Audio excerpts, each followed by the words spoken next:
예수님께서 부활하신 후 제자들에게 나타나셔서 제일 처음 하신 말씀은 그것은 너희에게 평강이 있을지어다. 요한복음 20장 19절에 이날 곧 안식 후 첫날 저녁 때에 제자들이 유대인들을 두려워하여 모인 곳에 문들을 닫았더니 예수께서 오사 가운데 서서 가라사대 너희에게 평강이 있을지어다. 너희에게 평강이 있을지어다. 이 말씀을 예수님께서 2번 반복해서 우리 제자들이 그 두려워서 그 문을 닫고 그들이 있는 곳에 문을 닫고 두려워 있을 때 주님이 그들에게 나타나셔서 2번씩이나 너희에게 평강이 있을지어다. 이것이 바로 부활 후 우리 예수님께서 제자들이 그 모인 자리에 처음으로 그 제자들을 대면하셔서 부활을 하신 첫 번째 말씀, 너희에게 평강이 있을지어다 라고 말씀하십니다. 우리 예수님은 제자들에게 이렇게 말씀하지 않으셨습니다. 너희는 두려워해서는 안 된다 이렇게 말씀하지 않으셨어요. 또는 너희는 평강한 마음을 가져야 된다. 무엇입니까? 어떤 당위적으로 그렇게 해야 된다. 의무적으로 그렇기 때문에 너희가 두려워하지 말거나 또는 평강해야 된다 이렇게 말씀하지 않으셨어요. 또는 예수님께서는 나는 너희가 좀 너희에게 평강이 있으면 좋겠다 라는 바람으로도 말씀하지 않으셨어요. 예수님은 어떻게 제자들에게 말씀하십니까? 바로 너희에게 평강이 있을지어다. 이것은 바로 선포이죠. 선포. 너희에게 평강이 있을지어다. 이것은 마치 무엇을 우리에게 연상시키냐면 창세기의 1장의 창조 때에 하나님께 세상을 창조하실 때 빛이 있으라 하심에 빛이 있고, 그렇죠? 바로 하나님께서 그 창조의 명령을 발하실 때 바로 이 세상이 지어진 것처럼 예수님이 그렇게 창조주로서 바로 선포하시는 것입니다. 너에게 평강이 있을지어다. 그것이 의미하는 바는 그리스도인의 평강은 우리의 상태, 조건 또는 우리의 어떤 그 심리적, 우리의 마음가짐에 따라서 그것에 의해서 결정되는 종속적인 우리의 조건과 상황에 종속되는 그 결과로 주어지는 그런 것이 아니라 우리의 조건과 우리가 어떤 상황에 놓여 있던 그렇지 않든 그것과 상관없이 어떤 상황에서도 조건에 상관없이 우리에게 주어지는 바로 조건적인 종속적인 평안을 말씀하시는 것이 아니라 절대적인 평안을 우리에게 말씀해 주고 있는 것입니다.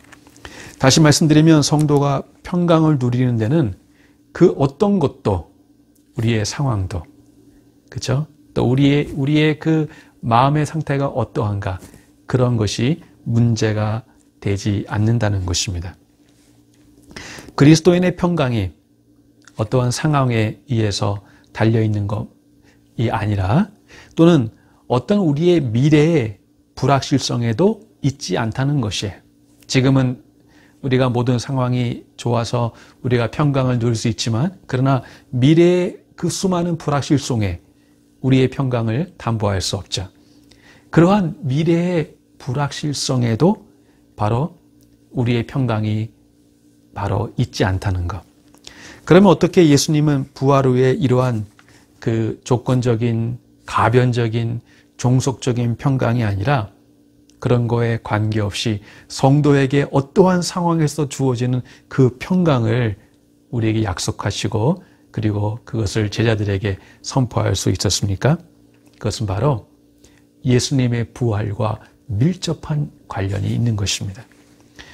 바울은 로마서 1장 4절에서 먼저 3절에서 이 아들로 말하면 육신으로는 다윗의 혈통에서 나셨고 4절에 성결의 영으로는 죽은 가운데서 부활하여 능력으로 하나님의 아들로 인정되셨으니 곧 우리 주 예수 그리스도시니라 라고 사도는 우리에게 선포하고 있습니다.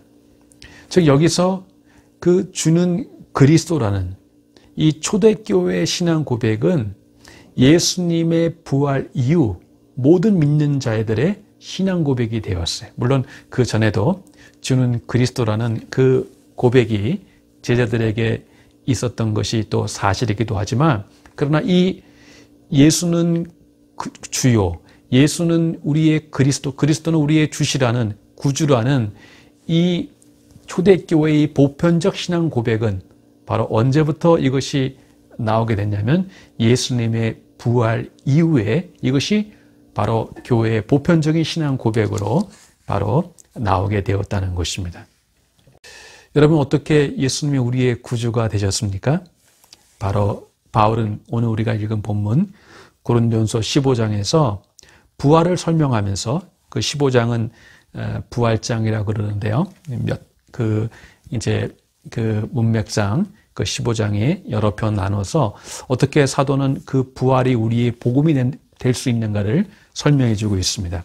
그 부활을 장황하게 설명하면서 그 예수 그리스도의 부활이 가져온 놀라운 결과, 특별히 예수 그리스도의 부활이 성도에게 그 가져다 준 그 축복이 무엇인가를, 그 복음을 바울은 설명해 주고 있어요. 그것을 말하면서 그 예수님께서 부활하심을 말미암아 우리에게 가져온 것 중에 하나는 뭐냐면 그 모든 원수를 그 발 아래, 그리스도의 발 아래 두게 하셨다는 것이에요.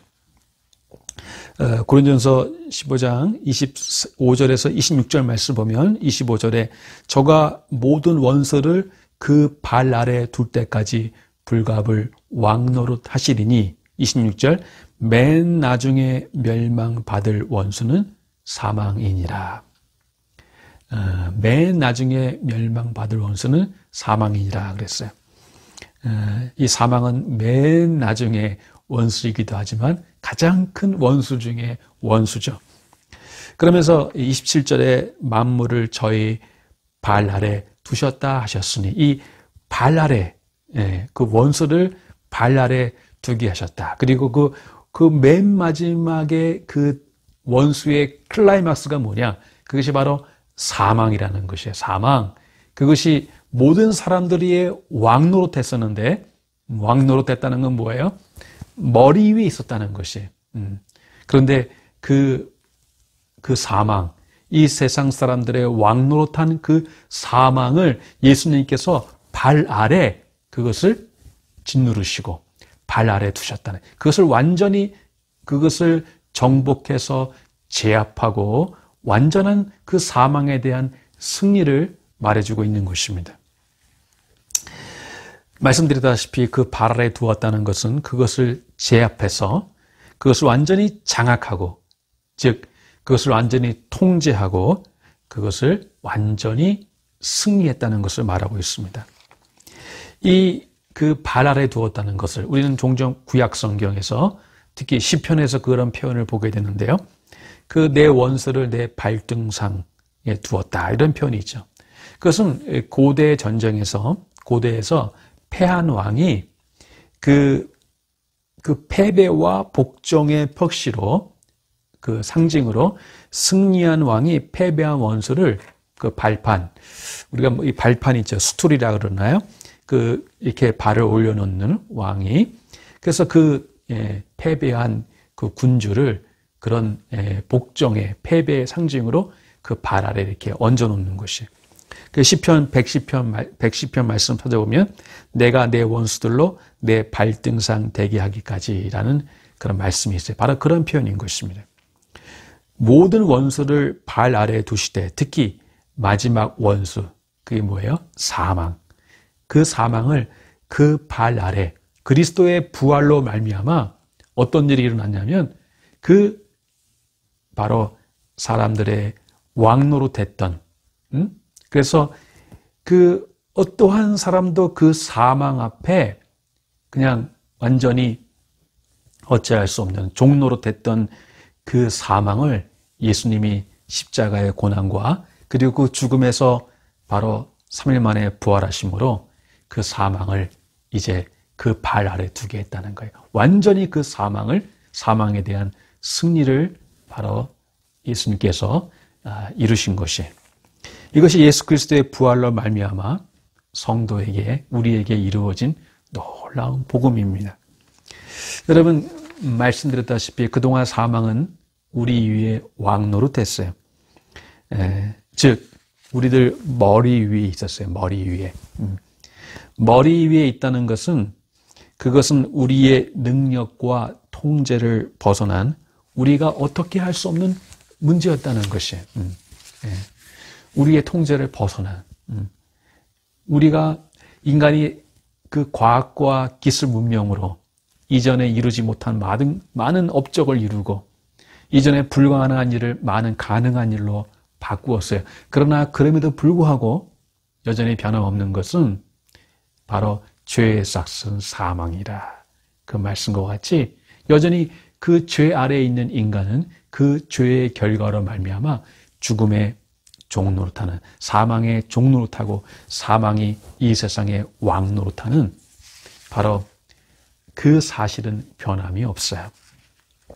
모든 사람의 예외 없이 이 죽음 앞에 종노릇합니다. 여러분, 죽음 앞에 모든 사람들은 평등하다는 말이 있습니다. 이것은 좋은 의미의 평등이 아니라 세상의 권력자도 그리고 왕도 서민과 똑같이 그 다른 면에 있어서는 그는 더 호화로운 삶을 누리고 더 권세를 누리는 이런 면에서는 왕과 서민의 차이가 있지만 그러나 어디 앞에 가면 죽음 앞에 가기만 하면 모든 사람은 부자나 가난한 자나 배운 자나 배우지 못한 자나 권세 있는 자나 권세 없는 자나 이 죽음 앞에 모두가 다 똑같이 종노릇하게 된다는 것. 그 앞에 다 엎드러지게 된다는 것.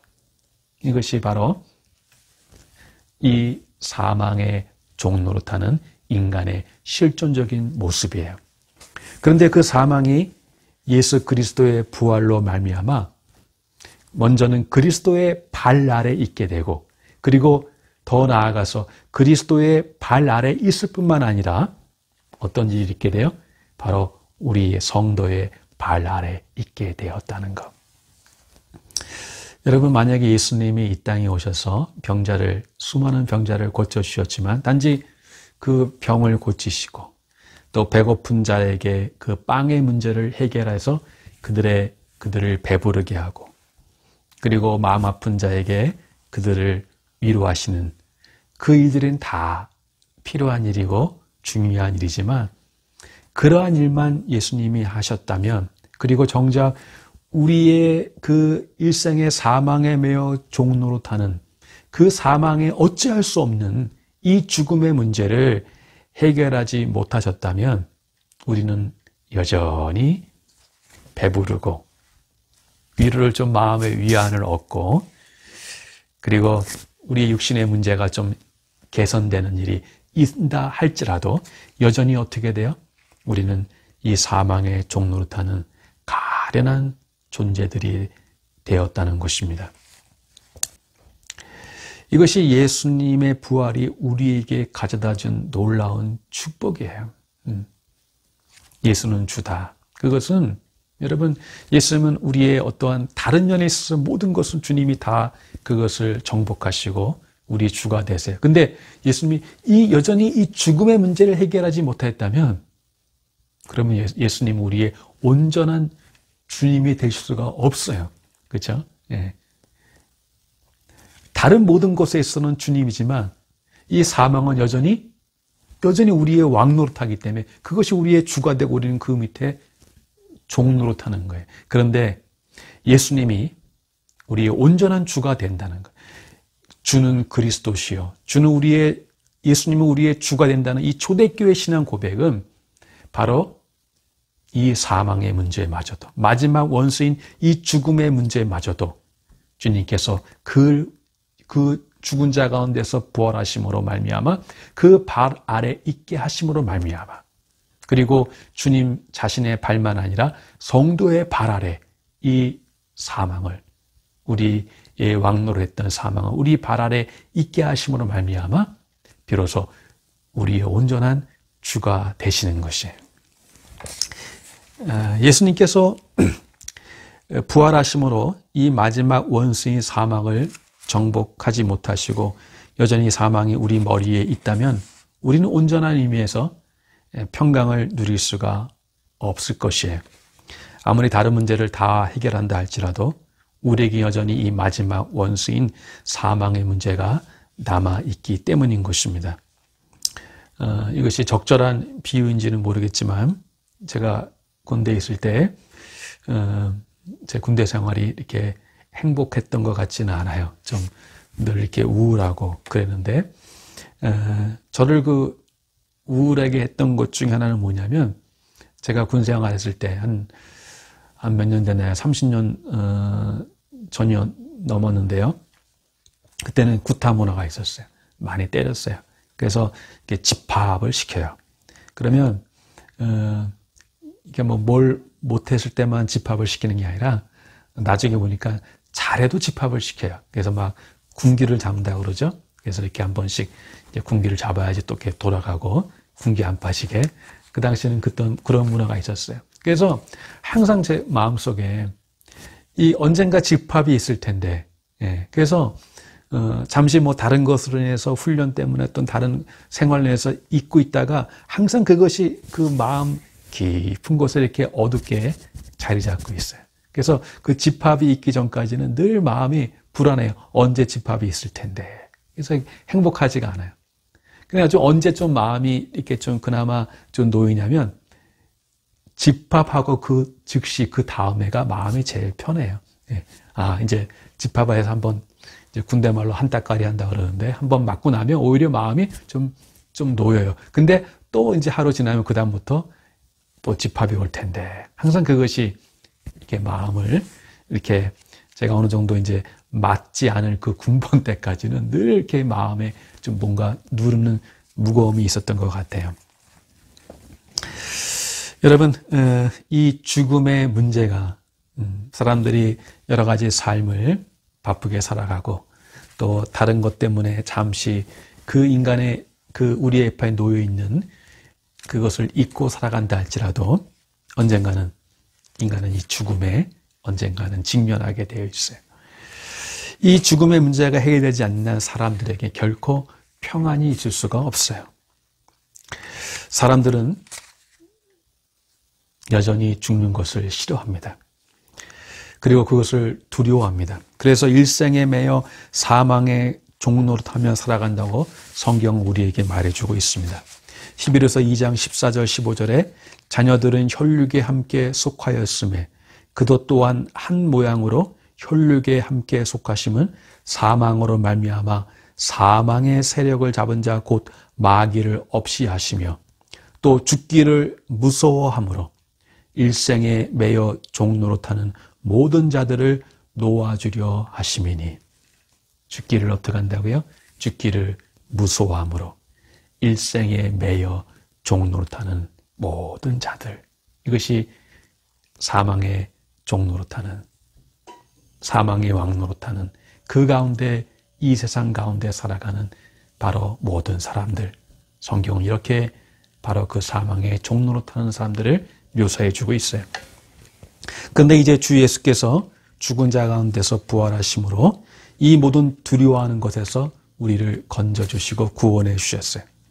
그래서 바울이 고린도전서 15장 전체에서 말하고자 하는 것은 이 그리스도의 부활로 마지막 원수인 그 사망이 그 발 아래 있게 되었을 뿐 아니라 이제 그를 믿는 자들, 즉 성도들의 발 아래도 있게 하셨다라는 것을 사도는 우리에게 말해주고 있어요. 사람들은 애써 죽음을 피하고 그것을 생각나게 하는 가능한 모든 것을 생각하지 않으려고 노력합니다. 사랑하는 여러분, 이것이 사람들이 죽음을 이겨내는 하나의 방식이에요. 그 죽음과 관련된 모든 것들을 되도록이면 피하고 생각하지 않으려 하고 그러다가 언젠가 그 죽음을 맞이하게 되는 것. 그러나 사랑하는 여러분, 그리스도인은 그러한 사람들이 아니에요. 그리스도인은 어떠한 사람입니까? 그리스도인은 언제나 사실에 직면하는 사람들이에요. 사실을 외면하고 얻는 그 행복과 평안은 그것은 진짜 행복이 아니며 진짜 평안이 아니에요. 그것은 마치 우리 몸에 어떠한 그 몸의 근본적인 그 이상으로 인해서 어떤 우리 몸의 그 신호로 통증이 있고 그 사인으로 이 몸에 어떤 그 이상이 있다는 것을 통증이라는 사인을 통해서 신호를 통해서 이제 우리에게 알려주는 거죠. 그런데 그 병의 질병의 문제 근원이 되는 그것을 해결하지 않고 그 통증만을 잠시 잊기 위해서 어떻게 하죠? 진통제를 먹죠. 그 진통제를 먹는 게 나쁘다는 게 아니라 그것이 하나의 우리 또 치료한 방안이 될 수 있는데 근데 진통제만 먹어서는 그 병의 원인과 근원을 치유할 수가 없는 것이죠. 어떤 안에 문제가 있으면 메스를 대고 칼을 가지고 외과 의사가 도려내서 그 병의 원인이 되는 것을 그쵸 뽑아내야 되죠. 그래야만이 바로 그 병의 증상만 아니라 그 병의 원인을 제거함으로 우리가 건강을 회복할 수 있게 되는 것입니다. 사람들의 죽음에 대한 해결 방식이 바로 그런 것입니다. 잠시 그 죽음과 관련된 것들을 회피하고 잠시 그것을 잊음으로 그래서 그 죽음의 문제를 해결하려는 것. 그러나 그리스도인은 언제나 문제를 해결할 때 그 문제 앞에 직면하고 그 문제를 대면하고 그 문제를 정면으로 맞섬으로 사실을 회피하지 않고 거기 있는 사실, 그 사실이 우리에게 주는 아픔과 힘듦이 있을지라도 그 사실에 직면해서 그 사실을 다루어 나가는 것. 이것이 바로 언제나 문제를 해결하는 그리스도인의 방식이에요. 저는 어떤 면에서 우리들이 종종 우리 사랑하는 가족들이 어떤 중한 병이 있고 그리고 그 질병으로 인해서 죽음을 의학적인 방법이 없고 죽음을 맞이할 수밖에 없을 때 많은 사람들이 어떻게 합니까? 그 가족들에게 부모님에게 또 어떤 그 사랑하는 사람들에게 그 죽음의 사실을 잘 알리지 않으려고 하는 그런 경향들이 있어요. 언젠가나 또 이것에 대해서 말씀드릴 기회가 또 있을 줄 압니다만 저는 그것은 온당한 그리스도인의 방식이 아니라고 생각해요. 여러 가지 이유에서 본인이 자기가 처한 상황을 그 사실대로 알게 하는 것, 정직하게 그것을 대면하게 하는 것, 그 순간에는 충격이 있고 아픔이 있지만 그러나 그것을 그 사실에 직면해서 그래서 그 문제를 다루어 나가게 하는 것, 그것이 저는 언제나 그리스도인이 문제를 대하는 그리고 그 문제를 다루어 나가는 방식이어야 된다고 저는 믿어요. 여러분, 이제 세상에서 성도를 해하거나 두렵게 할 것이 아무것도 없게 되었다는 것. 쉽게 말씀드리면 그리스도인은 어떤 의미에서 정말 이 마지막 원수의 하이라이트인 그 죽음이 사망의 우리의 발 아래 있게 되었다는 것은 어떤 의미에서는 이제 그리스도인에게는 이 세상에 거칠 것이 아무것도 없게 되었다는 것을 의미하는 것이에요. 여러분, 예수님의 부활이 없다면 우리는 정말 불쌍한 사람들이겠죠. 예수님의 부활이 없다면 우리는 이 세상에서 잠깐 어떠한 육신의 행복한 삶을 살다가 그러나 그 영혼이 정말 그쵸 불행한 삶을 불행하게 사는 그런 존재들인데 근데 이전에 그 사망의 종로로 탈 때는 그 죽음이 우리에게 올 때 죽음이 우리에게 와서 어떡합니까? 가자 하면 우리는 속절없이 그 죽음에 끌려가게 되어 있어요. 우리는 죽음에 대책 없이 기다리는 자들이었어요. 마치 사형을 언도받은 사형수가 사형을 언도받는다고 바로 사형을 집행하지는 않죠. 그 사형을 언도받고 이제 그 사형 집행을 기다리는 사형수와 같은 그런 존재들이 이 세상 그 사망의 일상의 사망에 매여 죽기를 두려워하며 그 사망에 매여 종노릇하는 사람들의 상태가 아닌가 생각이 됩니다. 그러나 이전에 우리가 그렇게 살았어요. 다른 문제에 있어서 우리가 아무리 성공을 한다 할지라도 우리는 이 사망을 이길 수가 없었어요. 누구나 다 그 사망의 종노릇했어요. 그러나 이제는 부활의 믿음과 소망이 있는 자들은 예수 그리스도를 말미암아 그 우리의 구주 되시고 그리스도 되신 주님께서 그 죽은 자 가운데서 다시 부활함으로 그 사망의 권세를 이김으로 우리에게 어떤 일이 일어났습니까?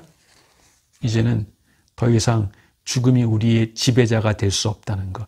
죽음이 더 이상 이제 가자 하면 그냥 끌려가는 그런 폭군이 될 수 없다는 것. 죽음은 오히려 우리를 이제는 어떻게 됐습니까? 전에는 우리의 왕 노릇했지만 정말 그 폭군처럼 우리 거기에 어떻게 할 수 없는 그것에 의해 그냥 당하기만 하는 그런 존재였지만 이제 죽음은 예수께서 그 부활로 그 발 아래 두시고 또 우리의 발 아래 있게 하심으로 말미암아 이의 죽음은 물론 우리가 부활 신앙이 있더라도 우리가 죽음을 면할 수는 없어요. 그 육신의 죽음을 우리가 피할 수가 없어요. 죽음이 언젠가 우리에게도 오죠. 그러나 이전에 그 죽음이 우리는 죽음 앞에 종노릇하고 죽음이 우리의 왕 노릇했다면 이제 예수 그리스도의 부활을 말미암아 어떤 일이 일어나게 되었어요? 죽음은 우리의 왕 노릇하는 폭군이 아니라 죽음은 우리를 그 하나님의 더 복락의 세계로 인도하는 하나의 관문에 불과하게 되었다는 거예요. 그 우리를 더 좋은 하나님이 계신 천국으로 인도하는 하나의 문지기명 하인에 불과하다는 거예요. 여러분이 어떤 호텔에 가거나 어떠한 식당에 갈 때 거기에 있는 어떤 수정 두는 분들이 서빙하는 분들이 우리 가면 어떻게 합니까? 네, 우리를 환영하고 어서 오십시오 하고 우리를 안내하죠. 죽음이 바로 그것이에요.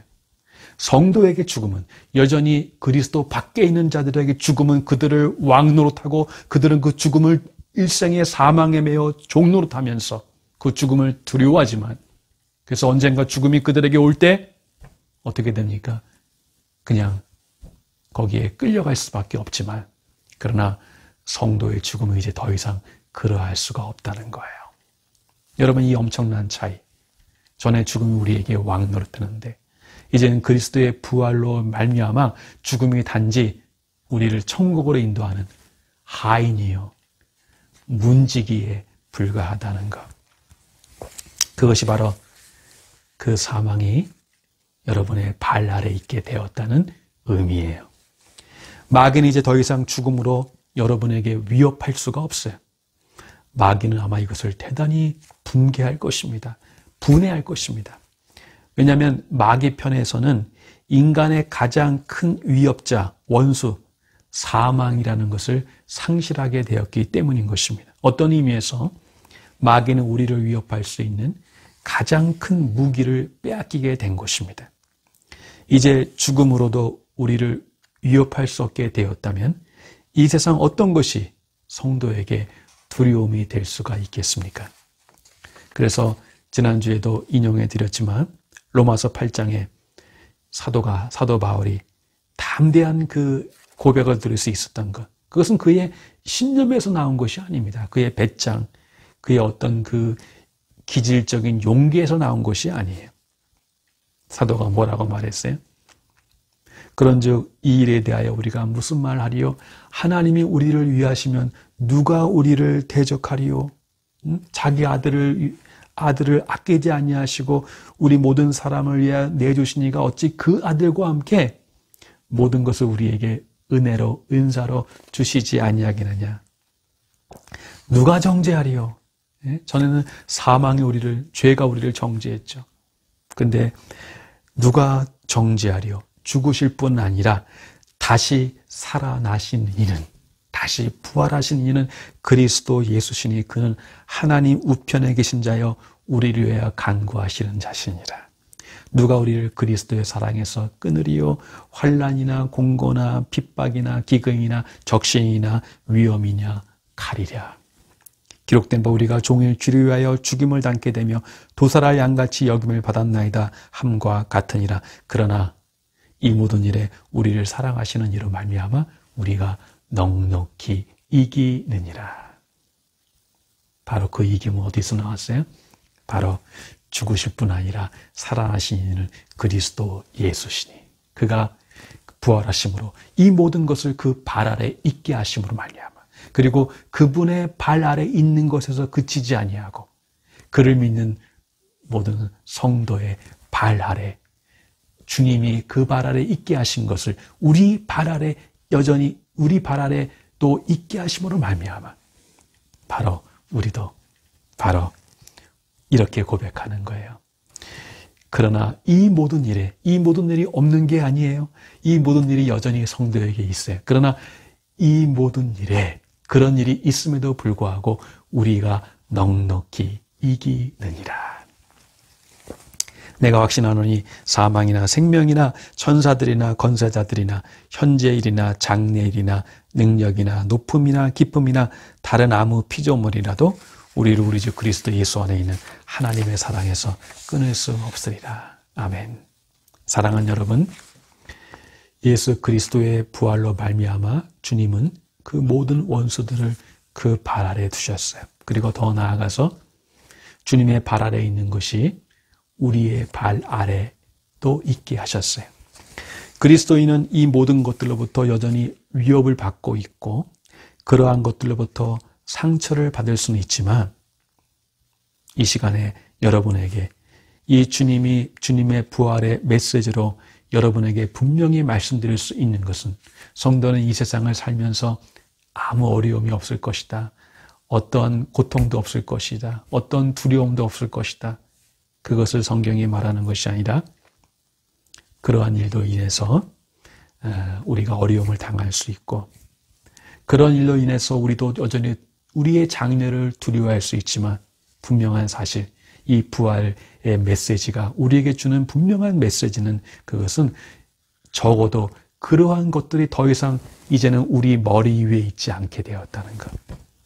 그것을 우리 주님이 부활하심으로 다 어디에 가 있어요? 이제는 우리의 머리에 있던 것이 다 우리의 발 아래 가 있게 하셨다는 것이. 그러한 사실을 우리가 잊어서는 안 돼요. 그것이 우리 머리에 있으면 우리는 여전히 이 모든 것들의 종이고 노예예요. 우리는 여전히 이 세상의 많은 문제를 가지고 살아갑니다. 그러나 사랑하는 여러분, 여러분이 예수님을 주요 그리스도로 고백한다면 그 고백이 의미하는 바가 무엇인지를 분명히 아셔야 돼요. 그것은 여러분들이 이 세상의 문제를 여러분의 머리가 아니라 여러분의 발 아래 두고 살아가야 된다는 것을 의미해. 그것이 예수는 주요, 예수는 그리스도요라는 고백의 의미예요. 즉 그것이 물질의 문제든 건강의 문제든 여러분을 위협하는 어떤 문제이든 간에 장래 불확실의 문제이든 간에 여러분이 그것이 어떤 것이든 이 세상에 있는 그 어떤 것의 종으로 살지 마시고 그것을 여러분의 발 아래에 두어 그것을 다스리며 다루며 살아가야 된다는 것이. 여러분의 그것의 종이 되지 말고 물질의 종이 되지 말고 어떤 건강의 문제의 종이 되지 말고 장래의 불확실에 대한 염려의 종이 되지 말고 설령 그러한 문제 앞에 여전히 우리가 놓여있다 할지라도 그것을 여러분의 발 아래에 두고 그걸 다루며 인생을 살아가야 된다는 것. 이것이 주님의 부활에 오늘 우리에게 주는 메시지예요. 여러분, 사람은 자신의 발 아래에 있는 것들로 인해 쩔쩔매며 사는 사람은 없습니다. 예수님의 부활은 이 세상 그 어떤 문제도 그것을 여러분의 발 아래 두게 하셨다는 것.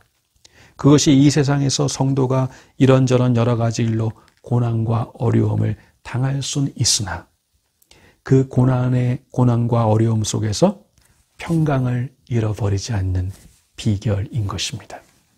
이것이 현재 이 세상에서 현재 우리가 누릴 수 있는 그리스도의 부활의 능력이에요.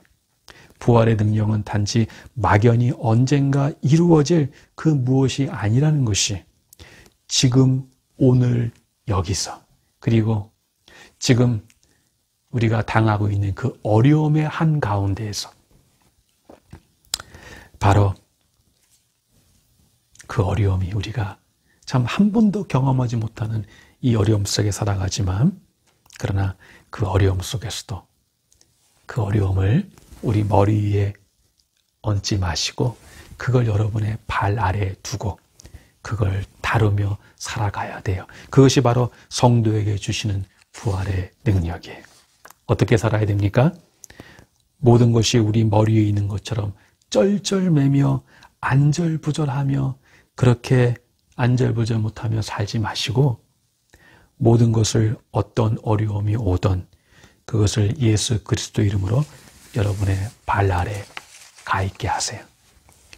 힘들지만 비록 쉽지는 않지만 그것을 다룰 수 있는 것처럼 그것을 다루며 살 때 거기서 우리 밖에는 환난이 오지만 우리 안에는 주님이 주시는 그 평강을 너희에게 평강이 있을지어다.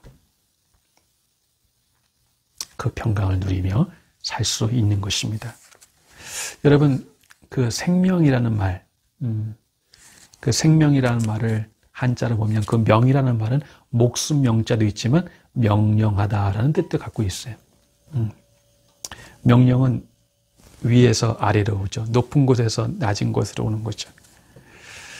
오늘 이 부활절을 어려운 때에 우리가 맞이하게 되는데요. 여러분 생명은 우리 하나님께서 우리에게 주신 명령이에요. 즉 여러분 생명은 이 땅의 삶은 우리에게 주어진 그 생명, 하나님께 명령으로 주어진 그 삶은 그냥 마지못해 사는 그 삶이 아니라 그런 피동적인 삶이 아니라 사랑하는 여러분 우리가 잊지 말 것은 이 부활절에 우리가 기억할 것은 우리는 삶을 명받았어요. 어디로부터? 저 위로부터 하나님께로부터 우리 부활의 주님으로부터 여러분의 삶이 어떠한 삶이든지 그것이 사람들이 보기에는 귀하게 보이는 삶이든지 사람들이 보기엔 좀 하찮아 보이는 삶이든지 그것과 상관없이 모든 삶은 위로부터 하나님으로부터 부활의 주로부터 명받은 삶이에요. 그러니 그 삶을 어떻게 살아야겠어요? 여러분 중요한 것은 사는 것도 우리의 인생을 살아가는 그 삶도 바로 믿음이라는 것이에요. 여러분 우리 삶을 아무리 어떤 삶이 주어지든 어떤 사람은 2달란트의 삶이 주어진 어떤 사람은 5달란트, 10달란트 그 모양은 다르지만 주어진 우리에게 주어진 건 다르지만 그러나 그것이 2달란트가 주어졌던 5달란트가 주어졌던 10달란트가 주어졌던 크든 작든 그것이 바로 주님으로부터 내게 주어진 아무리 작은 거라도 다 주님으로부터 내게 주어진 삶임을 알고 그 삶을 하찮게 여기지 아니하고 어떻게 살아야 돼요? 그 삶을 어떻게든지 살아내는 것, 믿음으로. 너무나 많은 사람들이 돈에 쩔쩔매고 그렇게 살면 안 돼요. 우리는 일하기 위해 믿는 것이 아니라 믿기 위해 일하는 거예요. 이 순서를 여러분이 잊어서는 안 돼요. 왜 일하는지 알아야 돼요. 일하기 위해서 믿음을 저버리는 일이 있어서는 안 된다는 거예요. 삶이 아무리 힘들어도 그냥 마지못해 사는 건 그건 죄예요. 사는 것처럼 살다가 부활의 주님 우리에게 부유하신 그 삶, 전에같이 쩔쩔매며 안절부절 사는 것이 아니라 그 모든 것을 우리의 발 아래에 두고 그걸 통제하고 다루면서 여유를 가지고 그렇게 사는 것처럼 살다가 언젠가 주님 부르시면 주님 명령하신 그 삶, 임무 다 마치고 주님 앞에 가서 네가 작은 것에 충성하였으니 내가 많은 것으로 내게 맡기노라. 충성된 종아. 그런 칭찬 들을 수 있는 이런 부활의 신앙을 가지고 어떠한 세상의 어려움과 풍파를 만나더라도 그걸 발 아래 두고 믿음으로 이겨나가 우리 주님 앞에 멋진 그런 승리의 삶을 사는 여러분들 되시기를 주님의 이름으로 축복드립니다.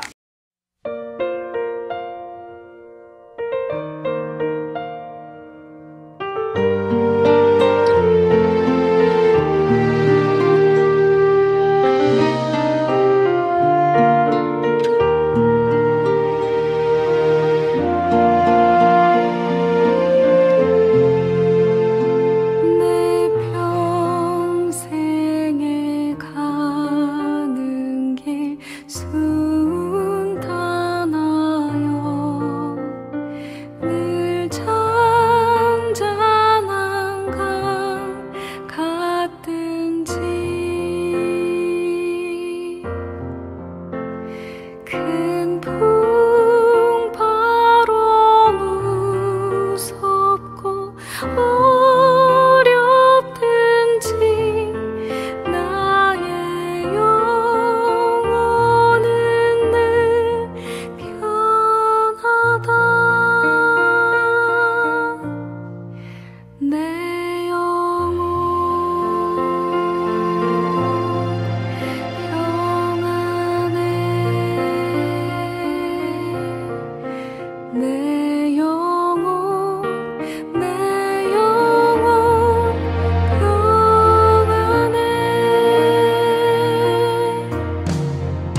해